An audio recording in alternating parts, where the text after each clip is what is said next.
नियम और क्या रहेंगे इसके? तो स्पष्ट लिखा हुआ है भागवत टीका में, व्रत रहना आपकी आत्मिक इच्छा है, लेकिन व्रत ऐसा रखो कि जब तक कथा चल रही है, जब तक भगवान का भजन चल रहा है, उतने समय आपको भूख ना लगे, तो व्रत रहना ठीक है। अगर भगवान की कथा प्रवक्ता को सुनाते समय या श्रोता को सुनते समय भोजन का स्मरण हो जाए कि अब तो भूख लगाई है, तो समझ लेना आपका व्रत वहां खंडित हो गया। अगर आपका मन एकाग्र है तो ही कथा आपकी सात्विक है। इसलिए व्रत वही व्यक्ति रहे जो व्रत रह करके भगवान की कथा तक उसके मन में यह भूख का स्मरण ना हो, तो व्रत ठीक है। नहीं तो भोजन का भी नियम है। भोजन कितना करो? भोजन इतना करो कि कथा सुनते समय आलस ना आए। न खा के 15 ठगुआ बैठ गए, गुरु जी कह रहे राधे राधे,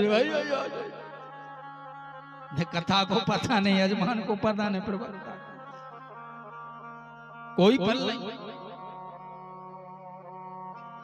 व्रत है, लेकिन अगर चल सको तो व्रत है, नहीं तो भोजन भी ले सकते। भूमि पर शयन भी बतलाया है प्रवक्ता के लिए और श्रोताओं के लिए। भूमि पर शयन या फिर काष्ठ यानी लकड़ी। जब तक उद्गमता से, प्रारंभता से विश्राम ना हो, हवन ना हो, तब तक ये क्षौर क्रिया भी वर्जित है, नाखून काटना भी वर्जित है। एक आसन पर कथा को सुनने का नियम बताया गया है। कथा के बीच में वार्तालाप नहीं होना चाहिए। कथा के बीच में चुटकला भी नहीं कि नाय की दई और माय की दई, नहीं। अगर आपके लिए दृष्टांत दास्यांत देना है तो आप कथा में से ही कथा को निकाल के दे सकते हो, अभी तो यहां वहां से लेकर के नहीं। क्यों? स्पष्ट लिखा हुआ है कथा प्रवक्ता कथा से ना भटके, कथा को छोड़ करके अन्यत्र ना जाए।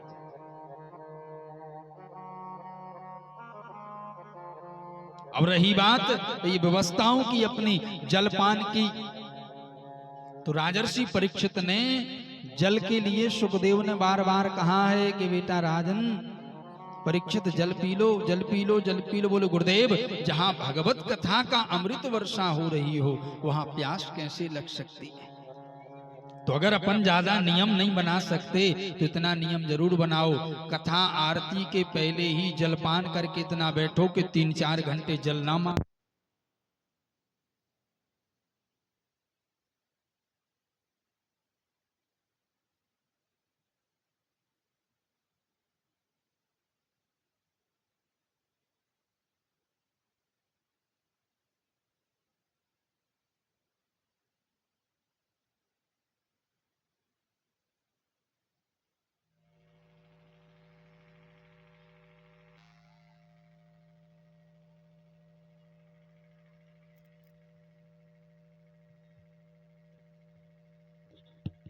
बोलो वृंदावन बिहारी लाल जी की जय। तो ये कथा प्रवक्ता के नियम भी बतलाए।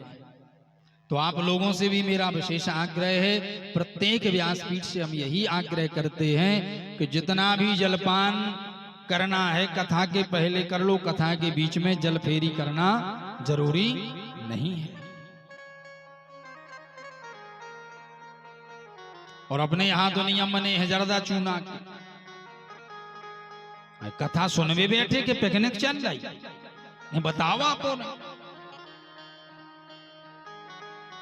नहीं भैया, ये नियम भागवत में नहीं लिखा।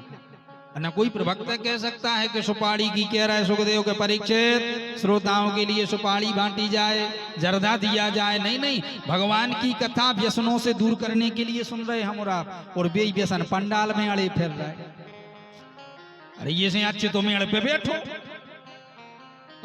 तो खर्चा करत फिर रहे। नियम है भैया, प्रवक्ता को भी नियम है, श्रोताओं के लिए भी नियम है। ऐसे नियमों के लिए सनत कुमार ने देवर्षि नारद को बताया वाणी को यहीं पर विराम करते हैं। 2 मिनट कीर्तन, इसके बाद भगवान जी की आरती। गोविंद हरे गोपाल हरे गोविंद